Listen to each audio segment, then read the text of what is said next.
Cinesmack contains spoilers of the spoiling type. If you don't want your spoilers spoiled, please turn back now. Otherwise, enjoy the show!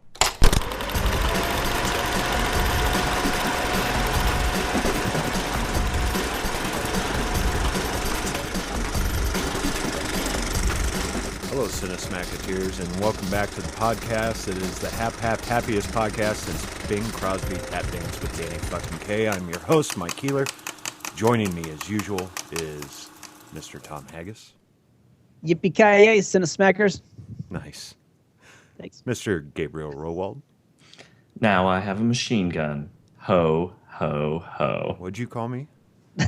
Yes. Mr. Sam Twomey. Well, Merry Christmas, Cinesmackers! Oh, thank you, Jimmy. That was Jimmy Stewart on crack. Our guest from our second Christmas show, Mr. Kyle Fine. Well, hello, gentlemen. Thanks for having me back. I don't have a catchy line, but I do love Sam's Jimmy Stewart impression. I love it, too. Actually, I was listening to the show where you were on as a guest, and I remember you were like, I hope I did all right. I hope I can come back, and then everyone was laughing. Laughing at you, and you're like a bit surprised to be asked back, to be honest. But we'll give it a try the second time. But as long as you guys keep letting me fail, I'll keep coming. Fair enough. For the record, I was outvoted, so welcome back. Dick. All right, well, let's poke the monkey, find out what we're doing this month. Ladies and gentlemen, terrorists and drug smugglers, welcome to the main event! Tonight, two Christmas-time action movie giants shoot it out to find out who will make it to retirement!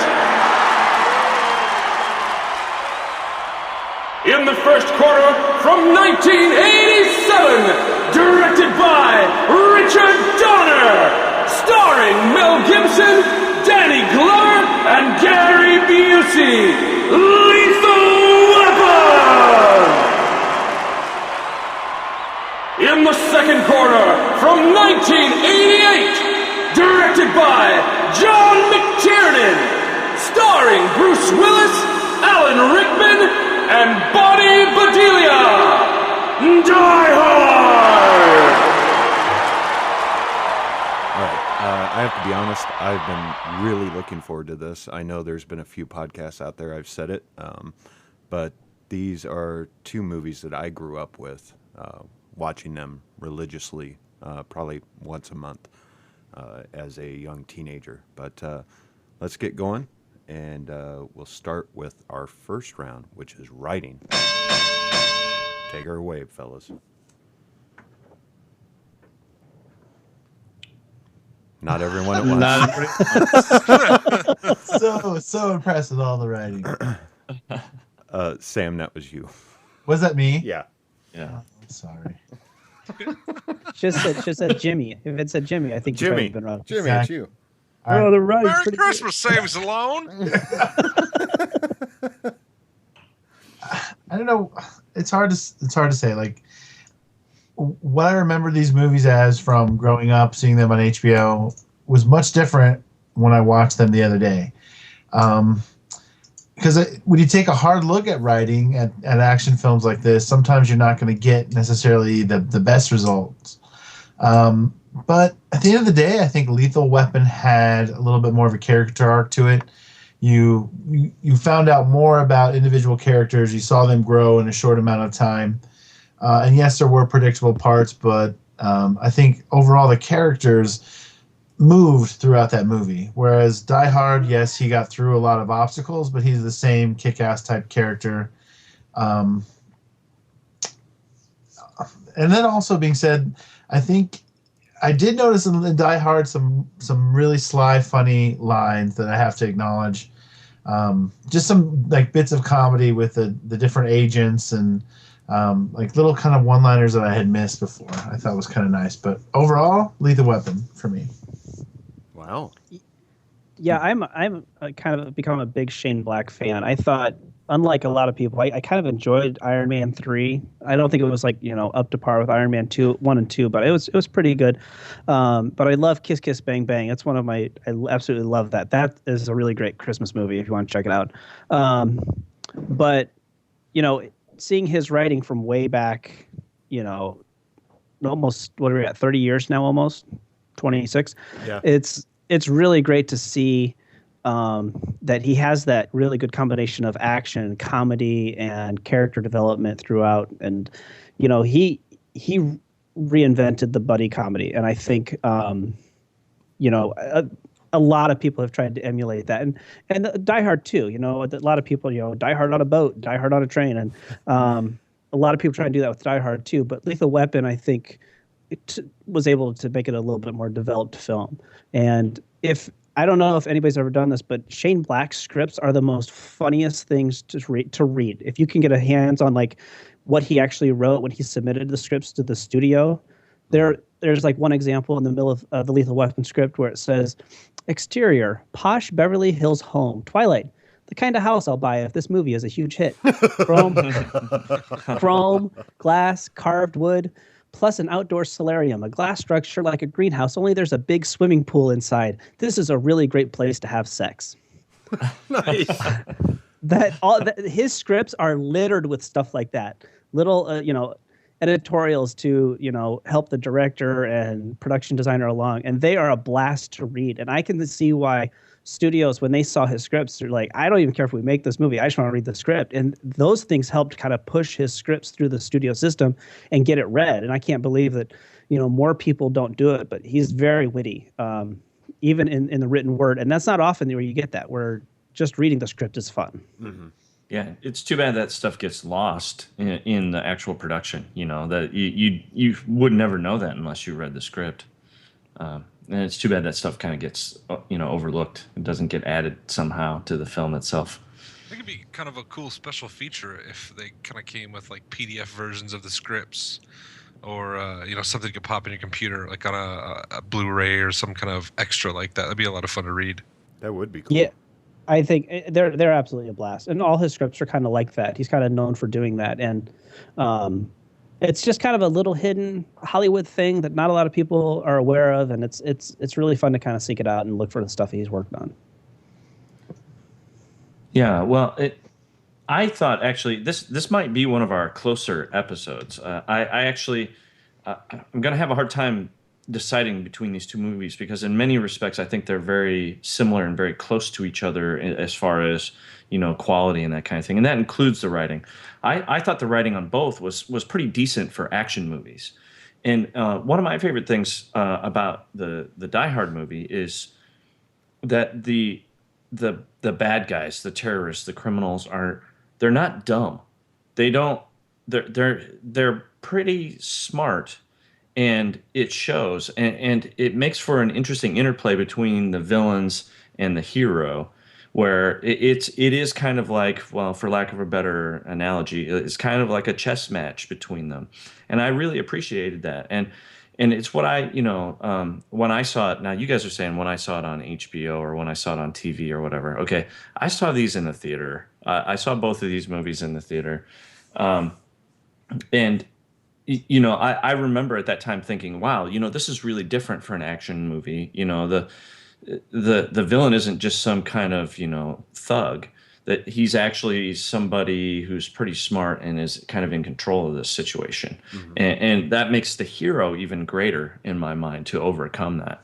So I really enjoyed the writing in both of these. But I kind of disagree with Sam a little bit in that I felt like the character development in Die Hard was actually pretty good. They did a pretty good job of.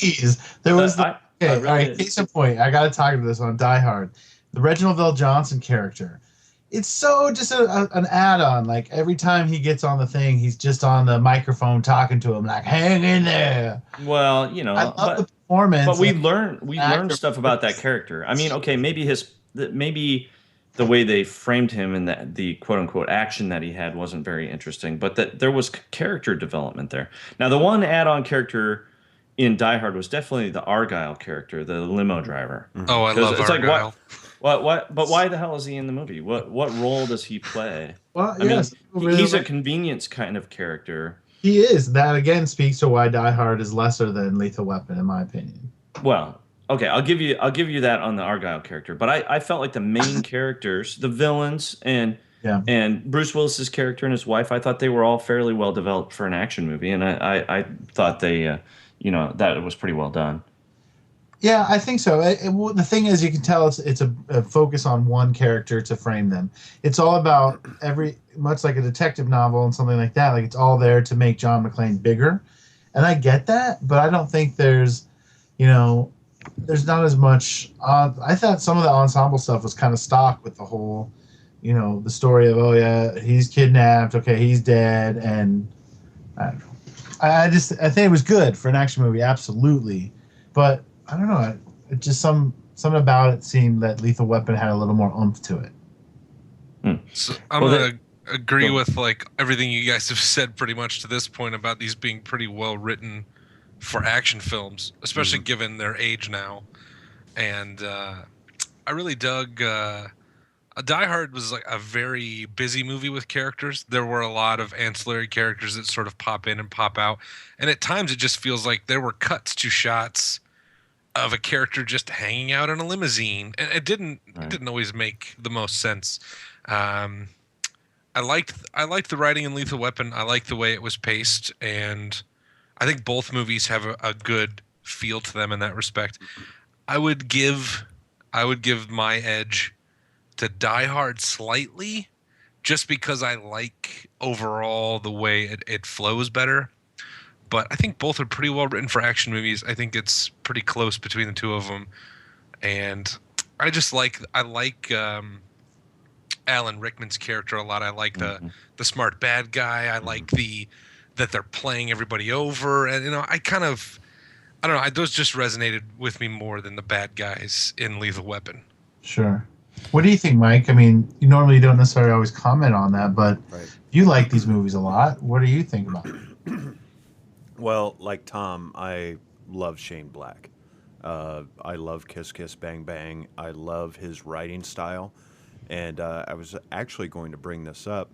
I'm looking for it right now, sorry. There's a podcast I listen to, and I'm trying to find it.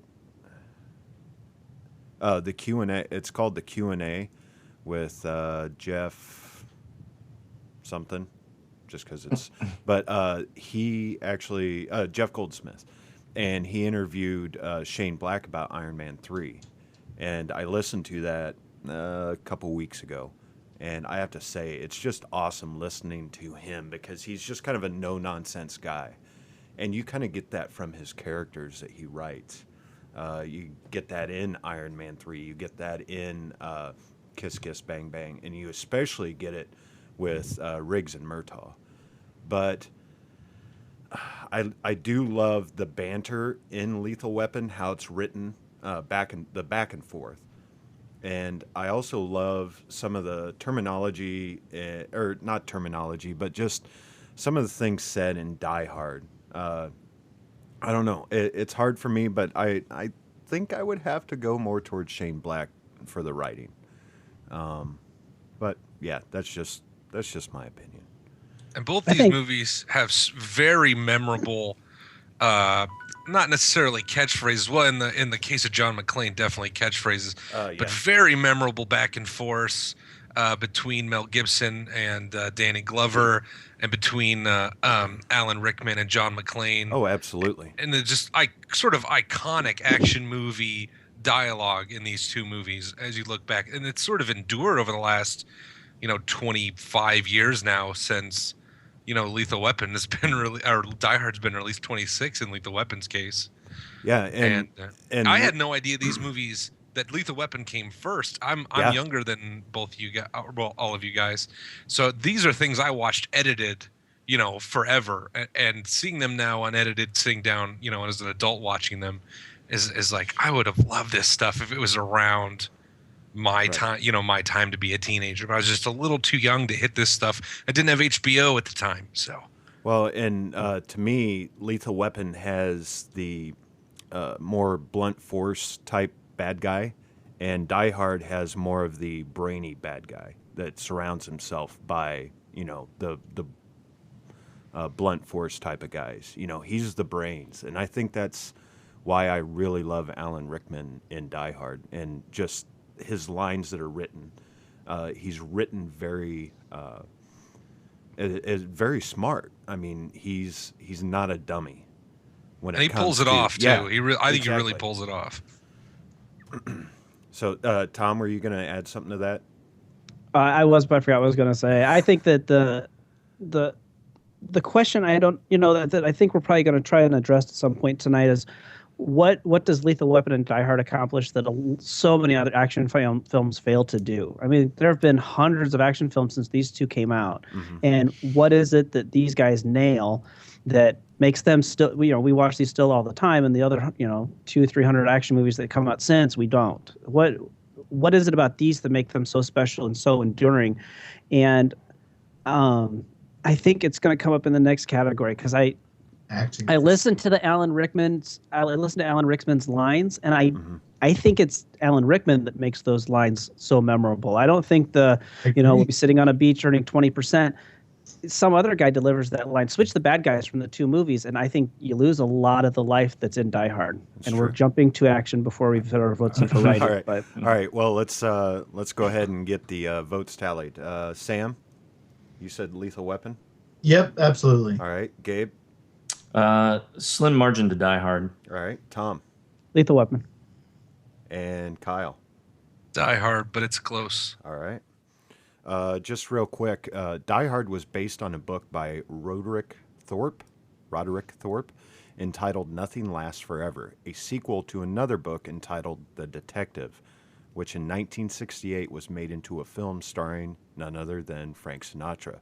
Because of a clause in Sinatra's contract for The Detective, which gave him the right to reprise his role in a sequel, he was actually the first person offered the McClane role, even though he was 73 years old at the time.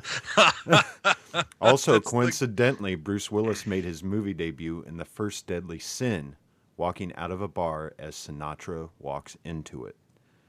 So it's just kind of a neat little deal there. Anyway, wait. So The Detective is the prequel to Die Hard. So there's actually 6 Die Hard movies.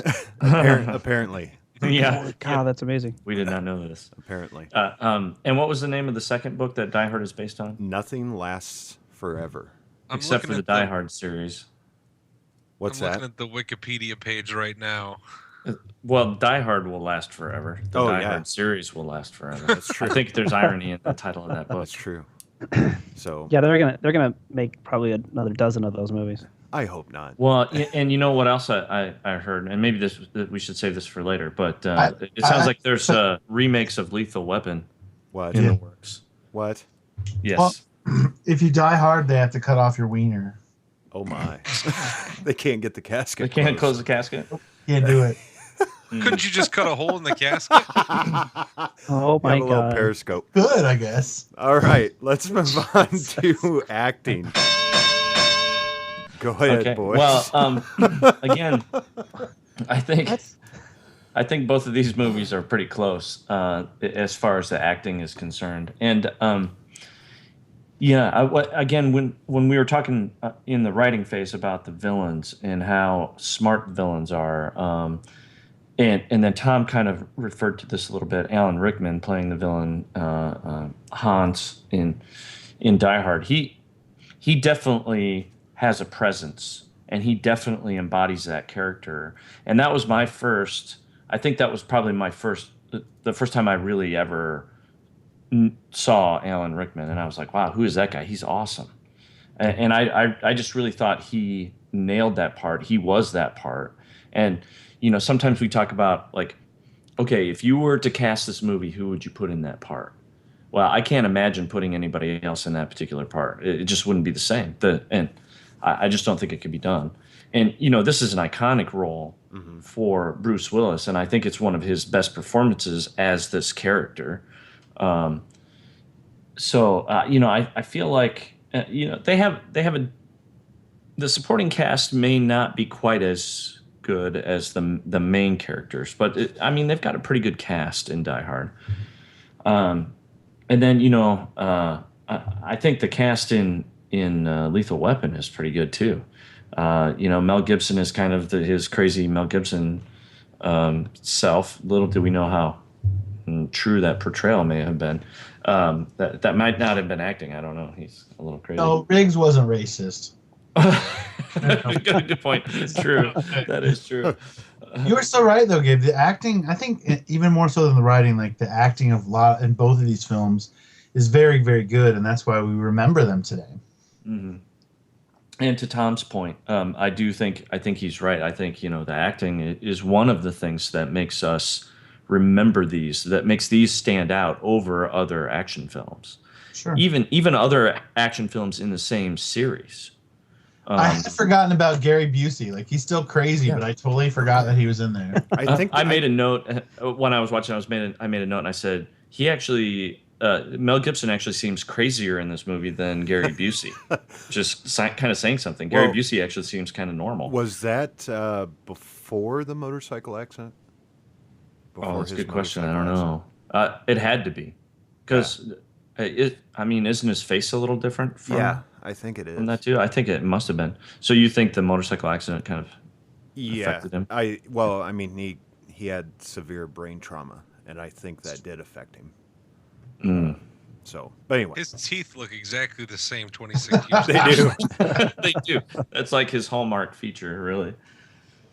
It's not so much the teeth; it's the gums. And I'll just take my turn here. I think for me, Die Hard had some great acting. I think Alan Rickman probably gives the best performance out of everyone in these two movies. As just, I absolutely love him as a bad guy. And Bruce Willis, I've never been like a huge Bruce Willis fan, I guess, but I think there are two things in the world he does better than any actor I've ever seen. And in Die Hard, he got to do them a lot. I think the first thing is his smirk.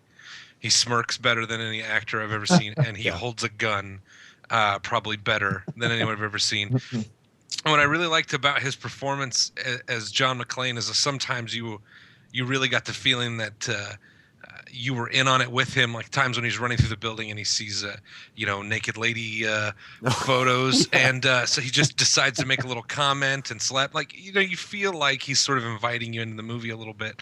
And there were times when he would genuinely seemed like he did not know what the fuck he was doing. He was putting himself in so much danger, and genuinely seemed to believe, like, this is stupid. This is really stupid what I'm about to do, to put a gun here and try to climb down to this shaft. And if it doesn't work, then we don't really have much of a movie. But he played that really well. Reginald Vell Johnson as well. Like, when you think about what they're doing back and forth on the radio, they're really just talking to themselves on one side of that conversation.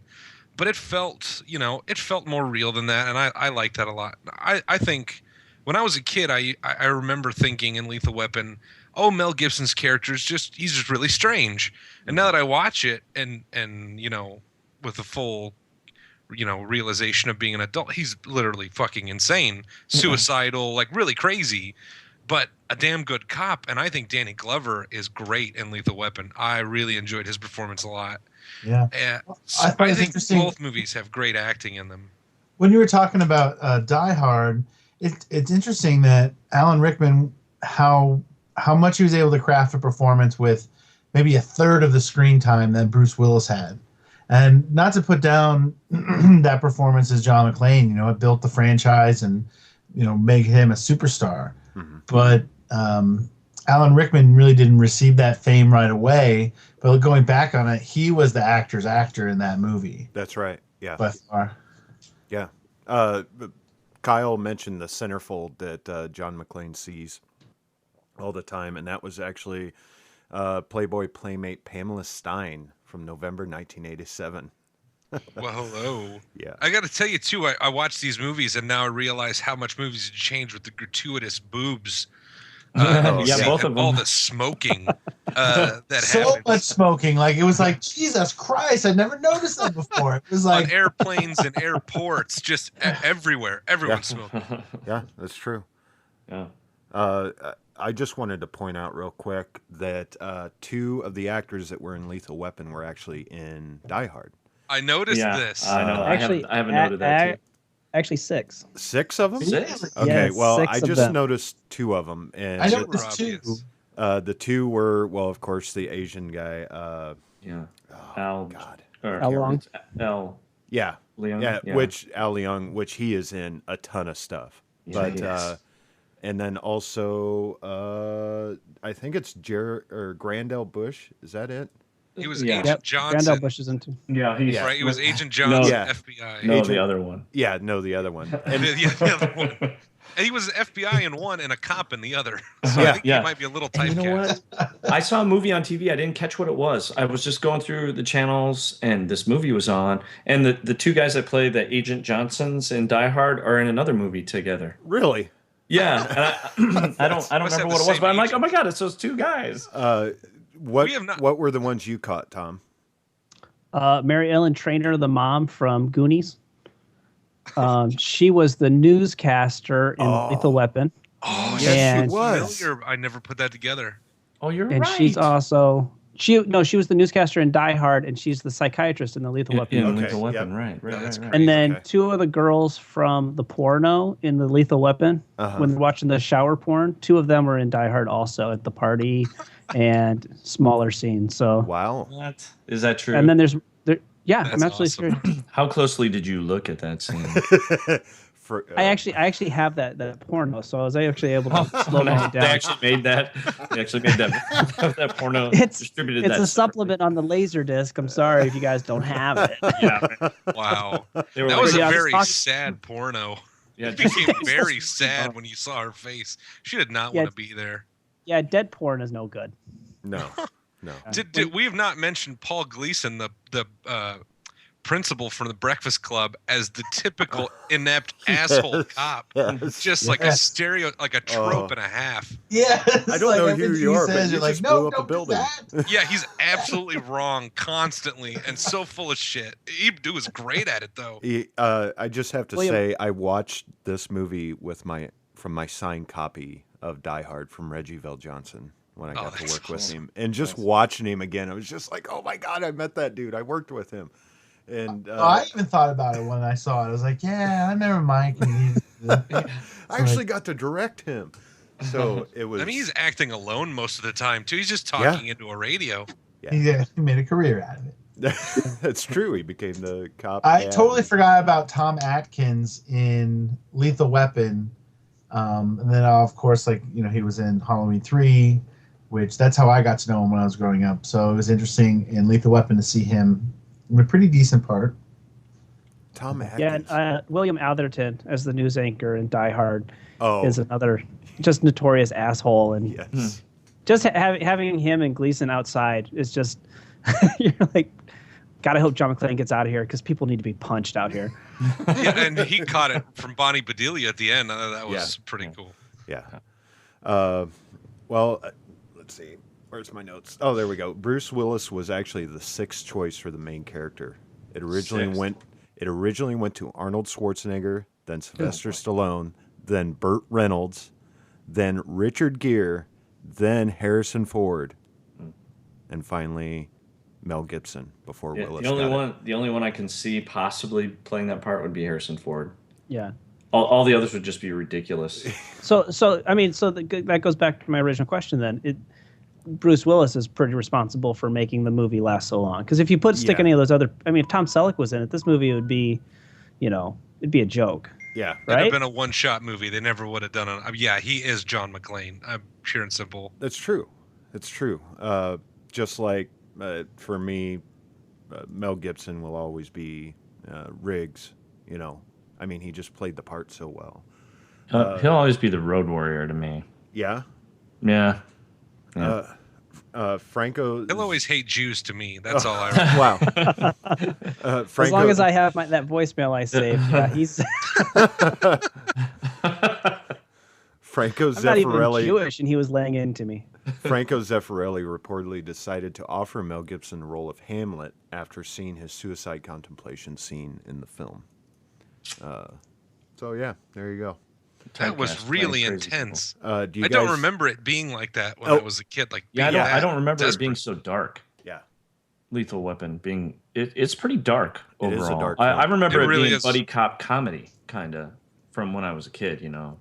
I think the second, third, and fourth really turned much more into that. The first one, though, is Riggs is a heavy. really Well, dark character. The second one is kind of dark. Is pretty dark as well.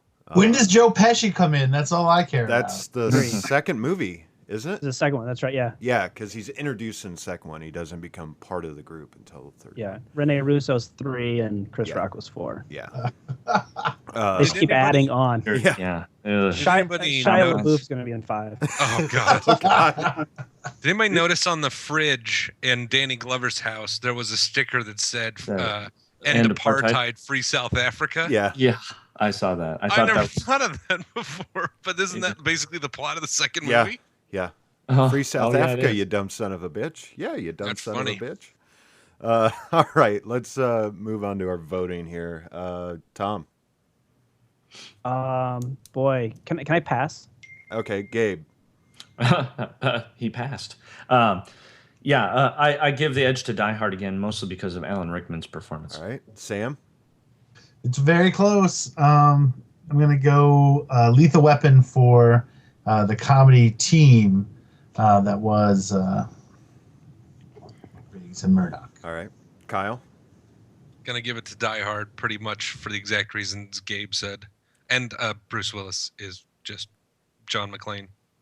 Period. Tom. Yeah, I'll go Die Hard because I don't think Mel Gibson was acting.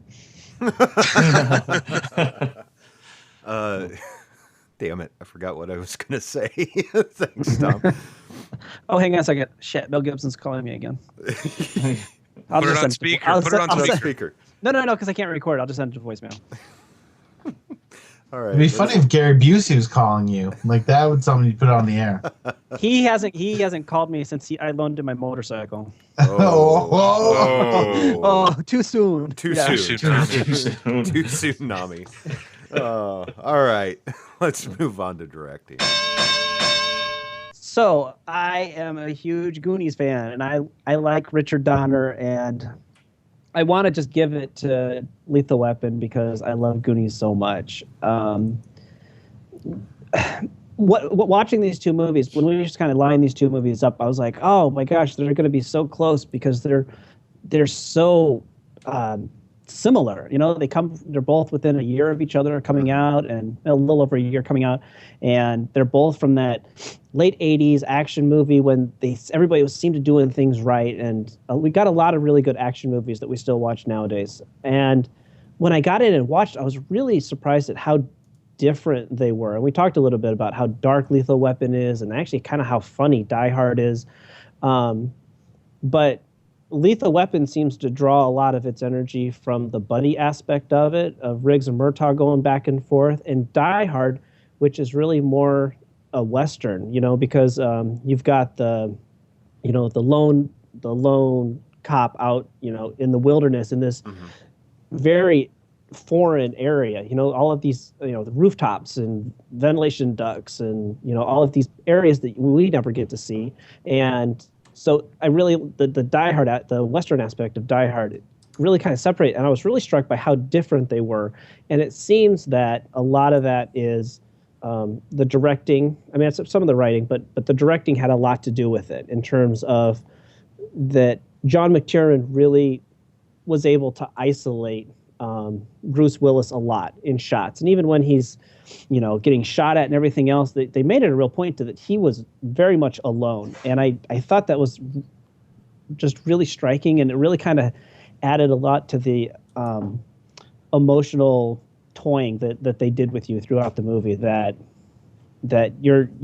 he'd give you this glimpse of hope that the fire trucks and police are coming, and then they pull away and you get crushed, and he keeps setting you up and knocking you down over and over again. And I think John McTiernan's directing in Die Hard is absolutely great, and it's one of the things that makes it so much fun to watch. Yeah, again, that's right. I finished that's it. We're done. Next category. Okay, next. Yeah, no, I think again, both of these are very close. These are both competent directors, and they both have had, good careers, making lots of movies that we enjoy. So it's really hard to pick one over the other because they're both good in their own ways. And one of the things I noticed about both of these is that the cinematography in both is really very nice. And you don't necessarily associate that with action movies or kind of action comedy type movies. You don't. That's not the first thing you think of. But one of the things I really liked about Die Hard was the really shallow depth of field and the really soft bokeh and the just the really beautiful shots. It was really nice to look at. And then I watched for this show. I watched that one first, and then Lethal Weapon afterward. And I was like, wow, the cinematography in Lethal Weapon is really very good too. There's some very nice shots. It's very beautiful lighting. They do some really cool stuff. Yeah, and just quickly with Die Hard too, I really liked when they were in some of the offices and they really used the blinds, the lines from the blinds across their faces. I thought that really created a lot of kind of interesting shots when they were in the offices. They could do the things where they kind of like highlight their eyes and make it more dramatic than just being in an office. And I thought, I guess one argument I would have against Die Hard is maybe the length. It's a little bit long to me. Although I was never bored, and I enjoyed it all, and I thought it was appropriate. But when I realized it was almost 2 hours and 15 minutes or so, I thought maybe it was slightly long. It was long. Directing, I think I love Richard Donner as much as the next film guy. Lots of good stuff, and you can't argue that. It seemed to me it would be almost, to me, the hard job here would be Die Hard, because you have this, you obviously have a star that you'd have to control, and kind of get those nuanced performances that you wanted in the midst of all this other spectacle that's going on. And let's face it, the explosions in Die Hard were much better. They were just like, it was a bigger scope. And in some ways, like, I really appreciate the job of, Richard Donner, but Die Hard has some of those breathtaking scenes where it pulls you through with the character. You get clever angles that draw you into the story deeper. And for my day's work, for the director to go in there and handle all the spectacle, even though he has a lot more help. Not to say that the Lethal Weapon crew would have been small or anything, but he has a lot of people helping him. But in the midst of all this chaos, he has to get these nuanced performances to fit these very complex shots that he's lining up and that are different than you see in most action films. So, I mean, I love Lethal Weapon, and I usually vote a straight ticket in most cases, but, I think there's a lot to be said for McTiernan's work in Die Hard. Yeah, well, since Gabe brought up cinematography, I looked at it, and Jan de Bont did Die Hard, and Steven Goldblatt did Lethal Weapon, which he went on, did like Lethal Weapon 2, we won't bring up the Batman movies. Joe versus the Volcano. Joe versus the Volcano? Yeah, Joe versus Volcano. Closer. Charlie Wilson's War. And, The Help. So, yeah. And Jan de Bont, you guys should all know what he's done. Hunt for Red October, Basic Instinct, Lethal Weapon 3. Everybody knows the song. Jan de Bont, baby. Jan de Bont, turn the ball over. What the? What the hell? And he also did Speed and Twister. So, yeah. It's a good action movies. I thought both were really well directed for action movies, and I absolutely love some of the shots in Lethal Weapon, especially the opening shot. They're kind of flying around Los Angeles, and we come in on that window where she's inside. I think we get used to those kind of shots now, like really long, sort of opening shots that take us from one location to the other. But that seemed like sort of ahead of its time. But I think when you compare the two side by side, for me, I think Die Hard is just a little slicker and a little better put together. And yeah, I agree with Sam on or I think was it Sam or Gabe that said the explosions just look better in Die Hard. I mean, period. It just slightly looks better to me, and but I think both are really serviceably. I mean, they're very well directed movies, especially for action movies, and for this time, I liked them both. You bring up the explosions. When the bomb in the elevator shaft blows out the sides of the building, the effect was accomplished by collecting virtually every camera flash bulb of a particularly powerful type in the Los Angeles area and wiring them on the outside of the actual building to simulate the flash, and by superimposing a shot of an actual explosive blowing a hole in the wall of an all-black miniature of the building at the appropriate location. Wow. That seems like a lot of work. It does. It does. It does. I thought that looked great. I thought that part looked great. Yeah, for me, I think this would be just so difficult to figure out which. I mean, it would come down to which director do I like best. And I love a lot of John McTiernan's films, and I love a lot of Richard Donner's films. So for me, I don't know. I don't feel like I can chime in just because I really do like how both of these are directed. They're kind of similar, yet they're not. Can we give half points? Maybe. Can we split this one down the middle? I don't know. I think they're both competently directed, and I didn't have any real problems with either of them. Like I said, I thought maybe Die Hard was a little long, but not because the pacing. Sometimes when I watch a movie that I end up feeling is too long, it's because it's like, oh, this is taking forever. Please, we don't need to see this shot any longer. Let's move on or whatever. But I never felt like there was a pacing problem necessarily. I never, obviously it's hard. I think it's hard to be bored during Die Hard. So, but they're pretty close in my mind. They're both competently directed. All right. Well, I thought both movies felt just a little bit long. I was actually surprised at the length when I looked on my DVD timer to see, how much time was left. I think both movies were a little long. Maybe could have been shortened just a tad, but I don't know where you would shorten them though. no, I know. What do you take out? I mean, shortening felt a means little taking long. something out. Yeah. I don't know where what could be taken out of that, because I mean it gives. Yeah, I don't know. That's a good question.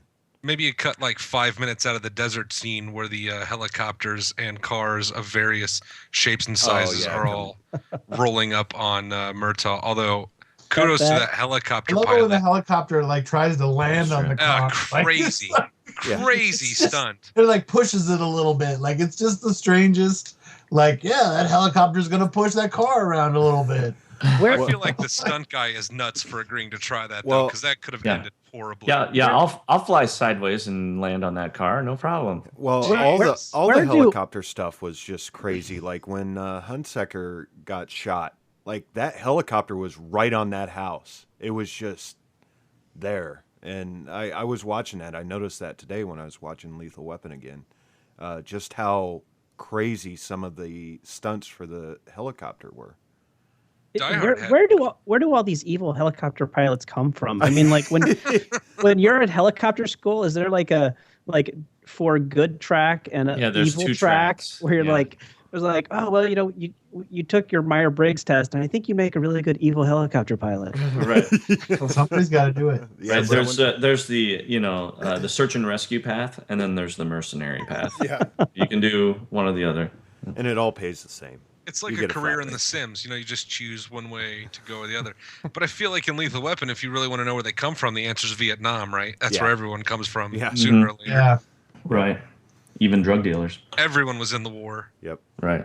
All right, let's go ahead and vote, fellas. So, Tom, I'm gonna have to give it to Die Hard.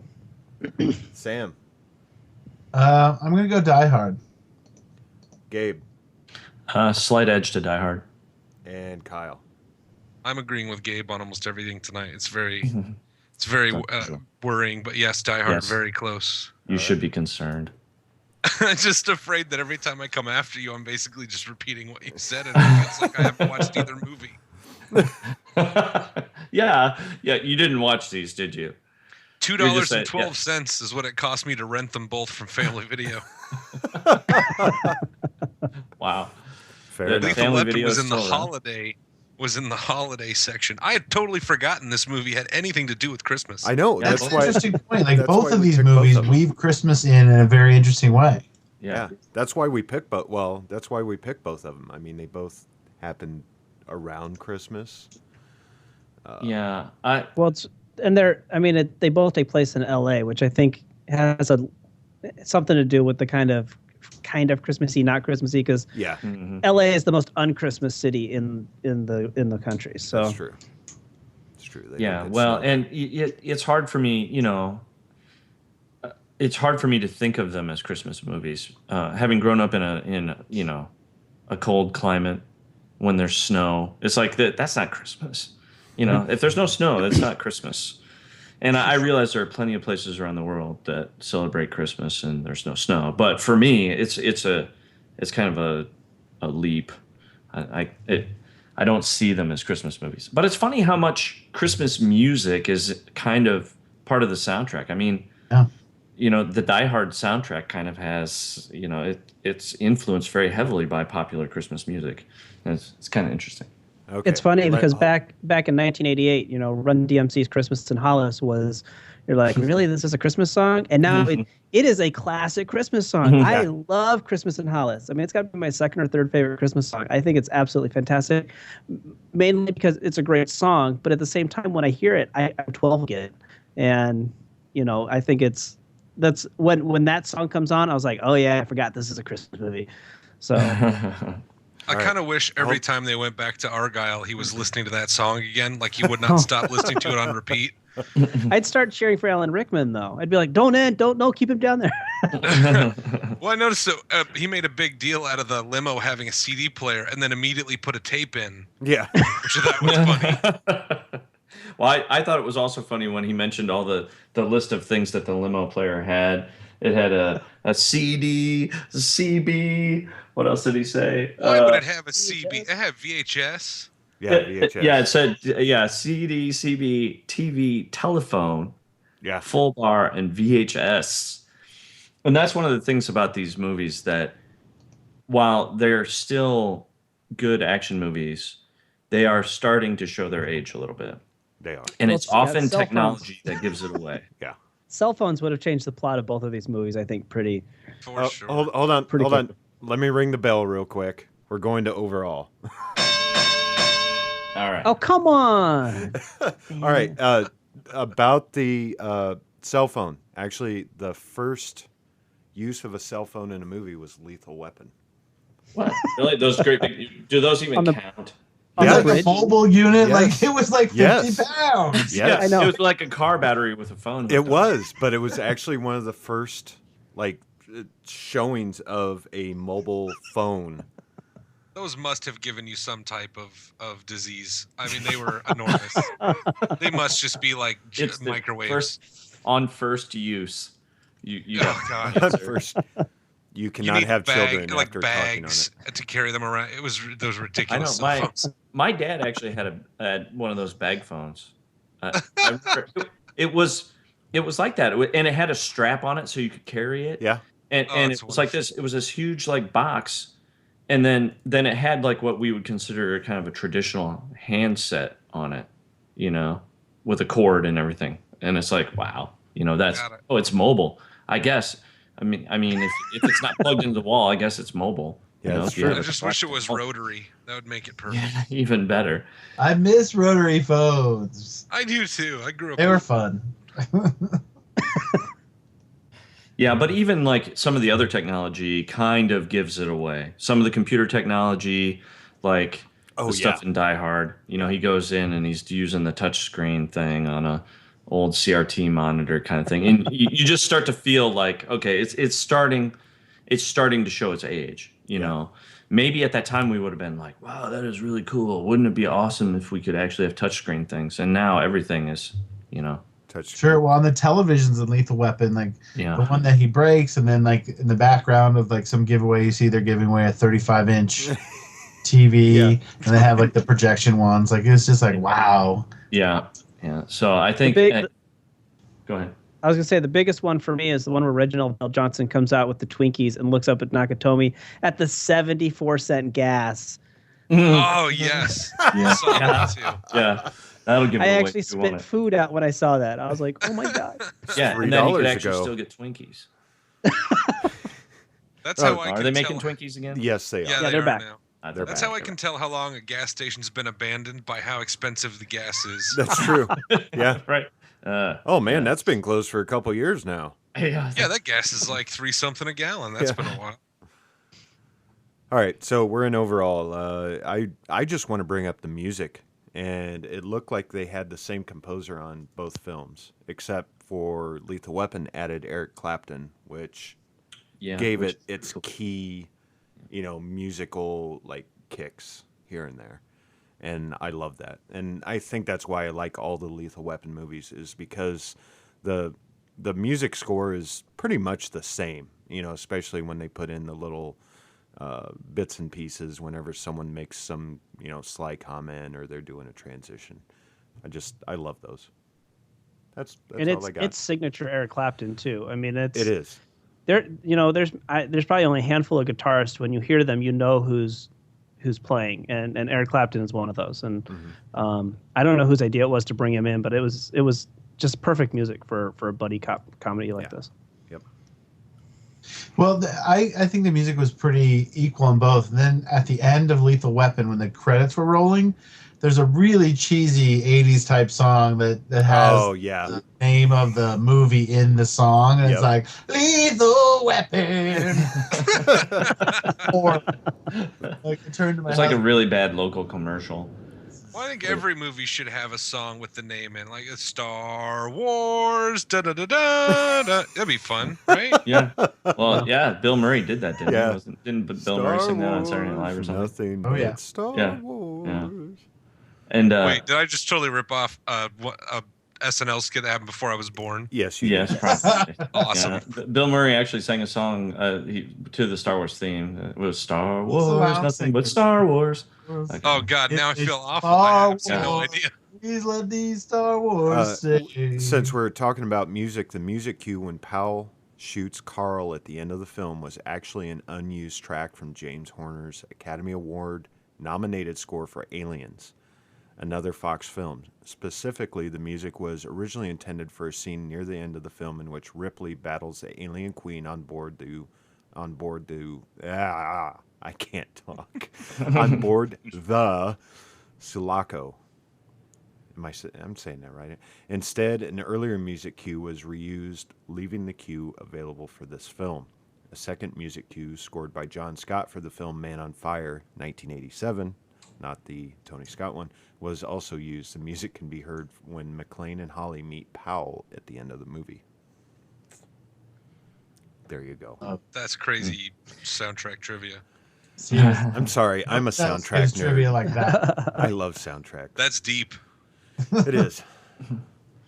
So overall, to me, it's got to be Lethal Weapon. I don't know what y'all thinking. Like Die Hard's got some good explosions, but I think Lethal Weapon has got a little more to it than just John McClane. And some would argue you don't need anything more than John McClane. But I didn't really get into him until Die Hard 2, and that's not what we're talking about today. So.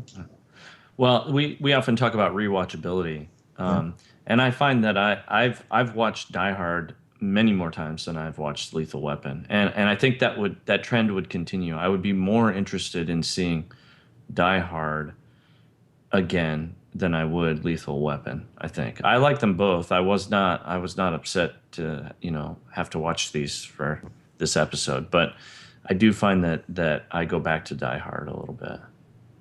I think some of that is when you sit down to watch a movie like one of these movies, it's the suicidal baggage that comes with Lethal Weapon it's great, and it makes it a much more interesting movie to watch. But in terms of, I just want to plop down on the couch and watch a movie, I was like, I really don't want to watch Mel Gibson contemplate blowing his head off. I'd rather watch John McClane contemplating blowing the top off a building. So I think I stretched. That sucked.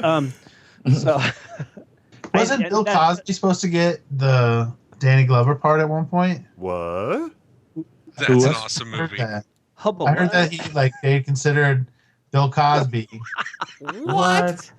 I want that to be so true. So do I. Oh my Either God. you're fucking crazy or you're just that good. You don't worry, just eat some Jello pudding. Totally different movie. I'm not even gonna try. Oh my God, that's awesome. Is there anything be else true. you guys want to add since we're in overall? What do you I think? think Like- my overall, right? Because I've gone through all the categories and I picked Die Hard in every one of them. So if I don't pick Die Hard for overall, it feels a bit strange. But overall, I think they're both pretty good movies. They miss me a little bit on the time scale just from when I was born. But now that I watch them back, I see why they're so iconic.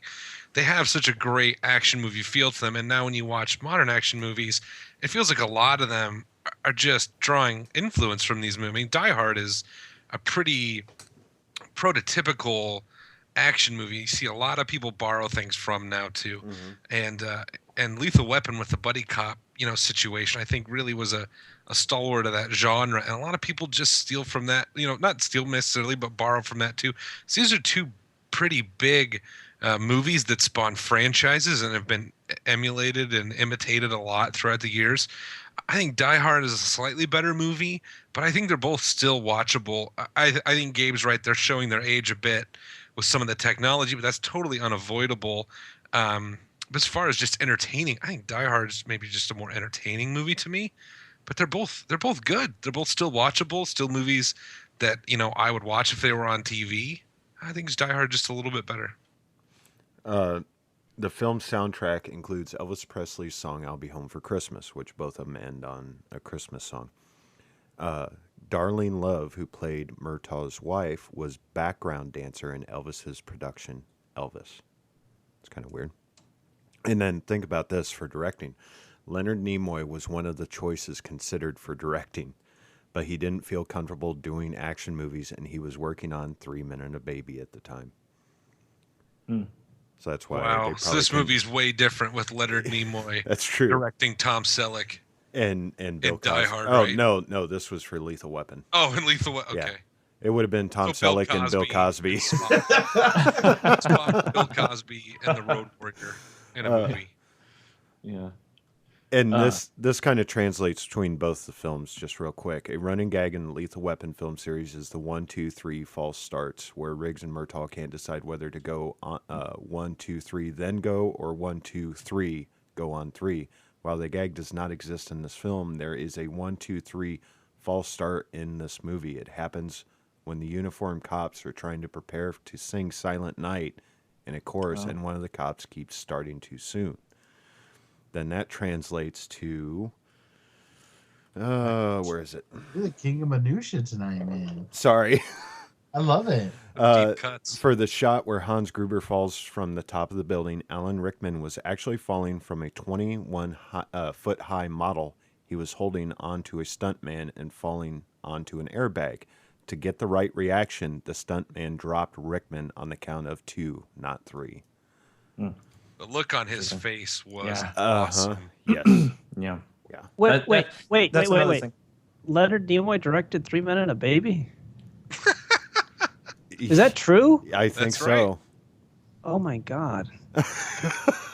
This is gonna be your my mind last blown? show. Is your mind blown? No, my reality's warped. I don't think I can continue on. Holy crap! Sam Neill was going to turn down the role of Hans Gruber. Wow. Sam Neill would have sucked. Yeah. I agree. Oh my God. He would have brought Thank God for raptors, Jurassic Park, where the every movie's in sucked. All the terrorists would have been raptors. Clever terrorists. Can I ask a They're question? just good old fashioned thieves. Where Now, I as long know- as they don't know how to open doors. What? I know I'm the guest here, but I kind of wanted to ask this question of all you guys. Sure. Which do you think has become the better franchise? Well, and I wanted to talk about that a little bit too, and what we thought about. Both of these obviously spawned a number of sequels, and what impact have those had on these original films too? Gabe, people are going to think you and I talked about this before the show. Yeah, which we did not. That's true. I think Lethal Weapon gets a little bit of credit of knowing when to quit. Yeah. Yeah. Have they quit? But see, now they're like I said, I read earlier that there's talk of a reboot. Oh my God. Of the Lethal Weapon. Save us! Oh my God! God, I hope not. Like yeah, I know. It's like I think both of these movies. They're rebooting Terminator too. Oh. Stop it! It's like just stop it. Really? These movies aren't that old. No. There's no need to reboot them within, And plus, they're also. I mean, certain movies I think reach a certain kind of iconic status, and you just leave them alone. Right. You just don't do it. It's like I don't know. It's a tough call between which franchise is better. Like, I saw Die Hard 2 first. I don't know, just that's how I came to it because it was on cable or whatever, and I really like that. It's like for me, an even better because it takes place at Christmas as well. Like I love watching Die Hard 2. It's great. But I like the Lethal Weapon with the Joe Pesci and stuff like that because then it became a little bit more funny. It wasn't as serious as the first one was. It never got so serious. As soon as Riggs kind of gets over it, he becomes a lot more fun. He's quirky, but it's not like Tom said, the baggage that comes with it. Yeah, and I have to honestly say, I believe I saw Lethal Weapon 2 first, and I also saw Die Hard 2 first. I actually watched it with my grandmother. She bought it because she saw that nice-looking man from Moonlighting, and she would like to watch it. And you're talking about a little old lady, a good Christian old lady that is never cursed in her life. And the F-bombs that are flying out during that film and all the violence and everything, and I'm sitting there just loving it. And I keep looking over, and she's just kind of hiding her eyes so she doesn't see the violence. And oh, that was a little awkward. But yeah, that was my first viewing of a Die Hard film. Oh, Mikey, yippee-ki-yay, motherfucker. That'd be great. Am I the only one who likes Die Hard 3 with a vengeance? I actually love that movie. I love Die Hard. I love 2 and 3. I love both of them. I think 4 I could probably take one way or the other. It's not that big deal. And I didn't see 5, so. Yeah, I haven't seen 5 yet. I will, once I can, rent it for cheap. But nah, I don't know. I've watched. No, one thing I remember about Lethal Weapon 3, I wanted to add this, is Mark, who used to be one of our panelists. He had a Laserdisc player, but before he had a Laserdisc player, he actually owned a copy of Lethal Weapon 3, and he actually owned it for a year before he got a Laserdisc player. But I always remember that copy of that album cover for the Laserdisc, and it's just kind of burned into my memory. So Lethal Weapon 3 and Die Hard 2 were actually kind of most watched at my house for some reason. And it wasn't until I got older that I started loving Lethal Weapon, the 2 originals. So, yeah. Richard Donner said he's not going to do anymore, and Mel Gibson and Danny Glover have said that they're done too. So whatever they call a reboot or whatever, they can. Whatever the studio comes up with, I don't really see it as part of the franchise. I think franchise is 4 films and it's all done. Yeah. And the 4th film ends in such a circular way back to the beginning of the first one, with him kind of coming to terms with his wife's death and everything else and moving on with his life finally with the Rene Russo character. So I think, like I said, they get a little credit for knowing when to quit. I agree totally. Please don't reboot it. Jesus. Please. Yeah, no, it sounds like it, and it sounds it's not Footloose. Yeah. Yeah. Footloose or Total Recall or Red Dawn. Like, when are they going to learn that it's not going to bring them that much money, and the movies are not going to be? They're going to be half of what they were originally. That's true. Well, they're trying to create this nostalgic feeling, right, for these people who saw these movies so long ago. But we love those movies, not these. I'm not going to go see a new Red Dawn. Right. I don't. Exactly. I have a Red Dawn, and that's the Red Dawn I like. I don't want a new one that sucks from what everyone says. Right. Like, I don't want to see the new Fright Night. I don't want to see the stuff like, or the new Total Recall or whatever. It's just because I love the performance that I saw, and that's what I'm endeared to. And I don't think the new one really improves on those very much. Well, the one thing I will give the new Total Recall some credit for is it was actually closer to I believe it was the book or it was a short story. It was actually closer to how the story was written instead of the Paul Verhoeven one. Sure. Well, Stephen King's television miniseries was closer to The Shining than Kubrick's, but who gives a fuck about that? Yeah, once the movie comes out, it's insulting. Touche. One of the guys from Wings is not Jack Nicholson. I don't even know which guy it is from Wings. It tells you what I thought about The Shining on TV. But you guys have anything else to add to this? Anyone? Don't think so. Anyone? I think Die Hard does a better job incorporating Christmas into the movie for what that's worth. Okay. All right. Kyle, what's your vote for overall? I vote for Die Hard. All right. Gabe? Yeah, I think Die Hard for me too. Tom? Yeah, I'll probably go Die Hard also. And Sam? Lethal Weapon. All right. Okay, boys, while I attempt to do math, since I can handle the English language so well tonight, why don't you give everyone, a movie that they may enjoy, or a TV series, or both. I don't care. And let's start it off with Sam. My film we came across on Netflix streaming the other day. It's a film from 2012 called Sassy Pants. And it actually has some recognizable stars in it. You have Haley Joel Osment and Anna Gunn from Breaking Bad. She stars as a mother that is kind of overprotective of her homeschool teen. The teen actually runs off to live with her dad and forms a bond with his much younger boyfriend, who is played by Haley Joel Osment. And it's a lot of fun. It's very independent. It's got a fun feeling to it. It's not super long, and it's just kind of a fun movie to watch. It's called Sassy Pants, and it's on Netflix streaming. All right. Gabe? Yeah, today I had lunch with my girlfriend, and at the end Gabe's got a girlfriend. I do, and she's lovely. Sorry. Yeah, they gave us mints. They brought mints to the table, and I said to Jill, "Would you like a mint? It's wafer thin," and it totally made me think of Monty Python's The Meaning of Life. And and I was going through. She's like, she never saw it and didn't know what I was talking about. But it made me go through all the scenes in that movie that just make me laugh. Obviously there's that scene, the fat guy in the restaurant exploding, and the songs in that movie. Like at the end, when he's hanging on the cross. Yeah. Always look on the bright side of life. Yeah, there's just so many good scenes in that movie. I just love that movie. So I realize it's not Christmas related. It's not an action movie. It's not related in any way, but it came up in my mind today, and I thought I should recommend it because it's fun. All right. Tom? My recommendation, because we talked about Steven Rosenblatt, the cinematographer for Lethal Weapon. He also did a movie called Joe versus the Volcano, and I'm going to recommend that. And everybody laughs like, "Oh, that's such a flop." It is a fantastic movie. Oh, it's fantastic. With a horrible title.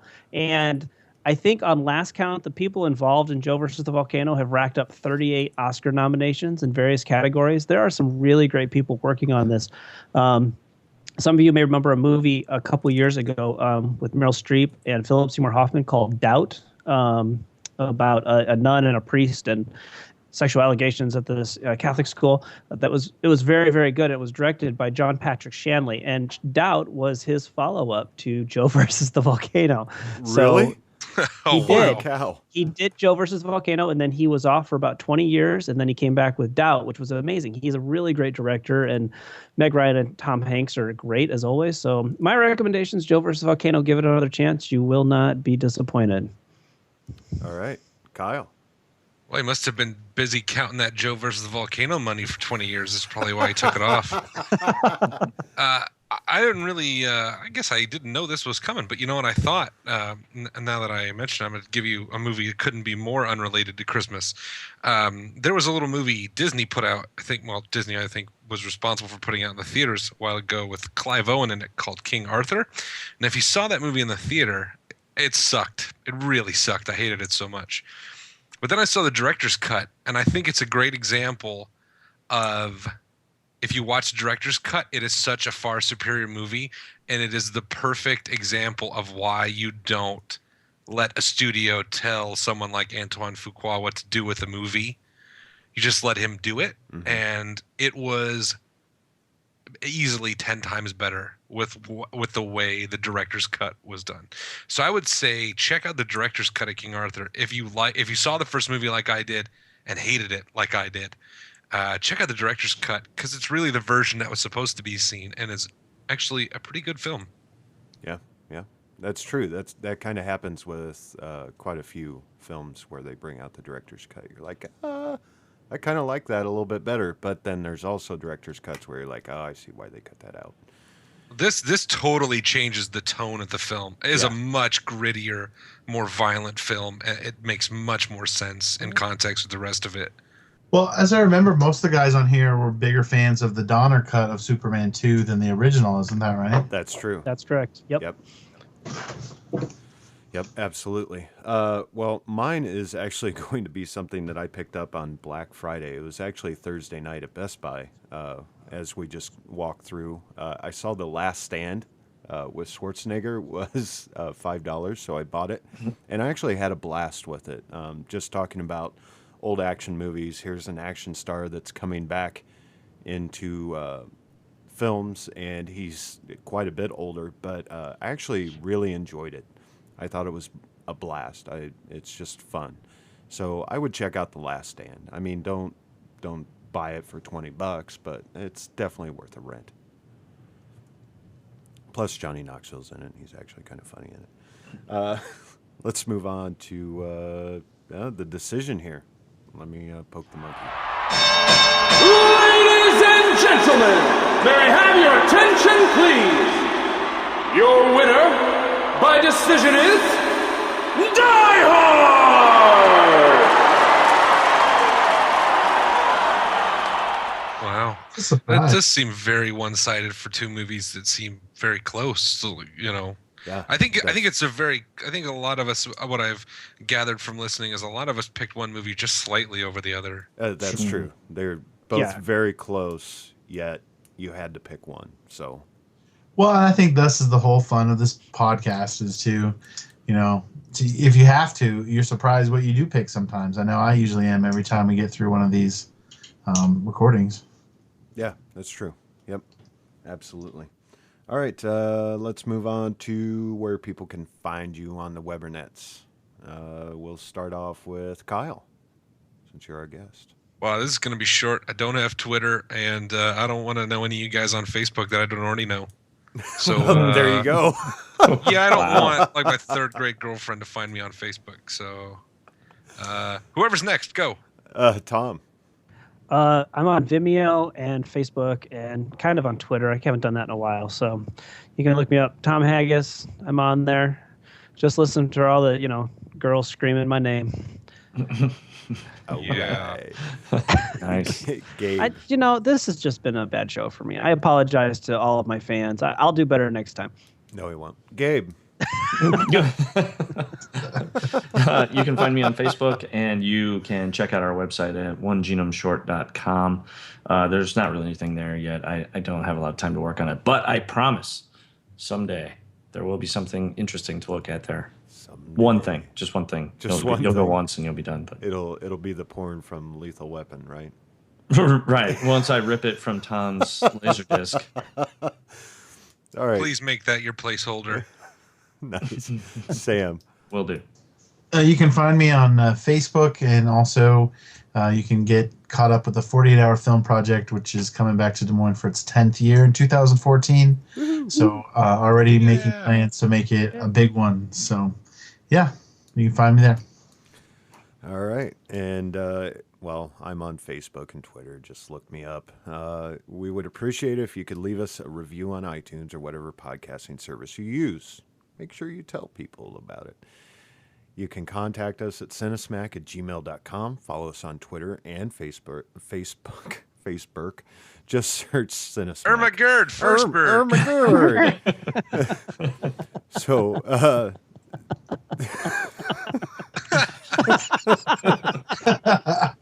I'm happy that went over the way it did. Oh my god! Oh god! I just read the funniest comic online. Go ahead. Oh.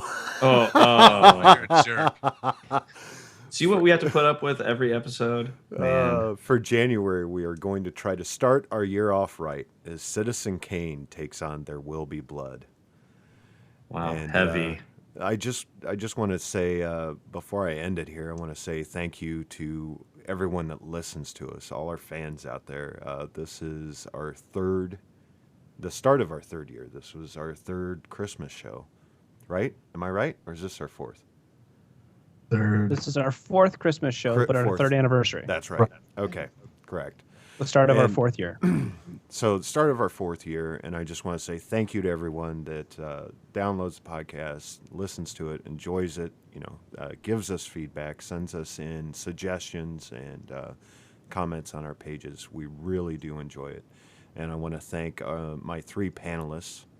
As always, these guys, it's always a little difficult to figure out what movies we're going to do from month to month, but we somehow get through it all. And I want to say thanks to these guys, because without them, it would just here we go. It would just be me babbling on, not being able to speak English.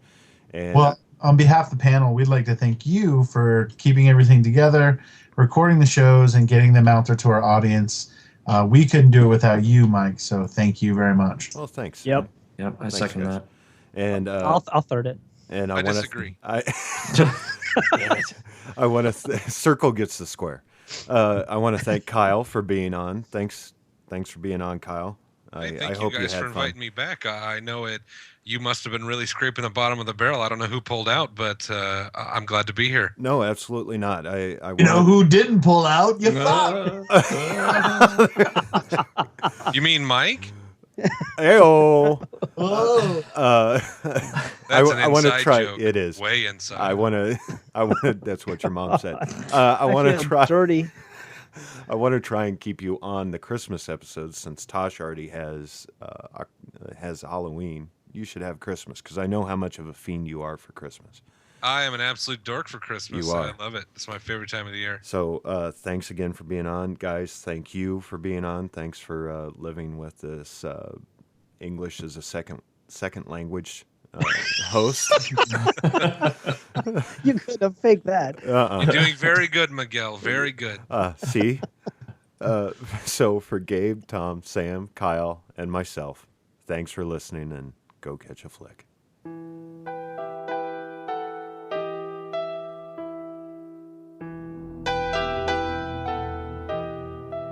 Everybody thinks I'm suicidal, in which case I'm fucked and nobody wants to work with me.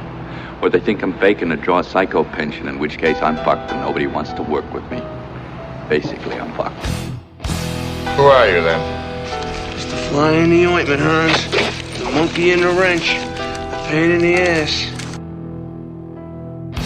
You ever met anybody you didn't kill? Well, I haven't killed you yet. Just another American saw too many movies as a child. Dindo here has forgotten more about dispensing pain than you and I will ever know. Another orphan of a bankrupt culture. John Wayne, Rambo, Marshall Dillon. You know why I don't do it? This is gonna make you laugh. You know why I don't do it? The job. I was always kind of partial to Roy Rogers, actually. I really like those sequin shirts. Let's do what one shepherd said to the other shepherd. What? Let's get the flock out of here. Welcome to the party, pal! Where the hell did you get him? Psychos or us? Sorry, Hans, wrong guess. I suppose we have to register you as the lethal weapon. Now I have a machine gun. Now, that's a real badge. I'm a real cop, and this is a real fucking gun.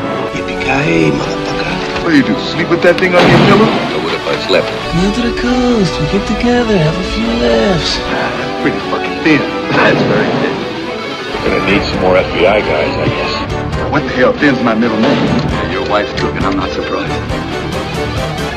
Oh my God, the quarterback is toast. Now I can read you guys your rights, but you guys already know what your rights are, don't you?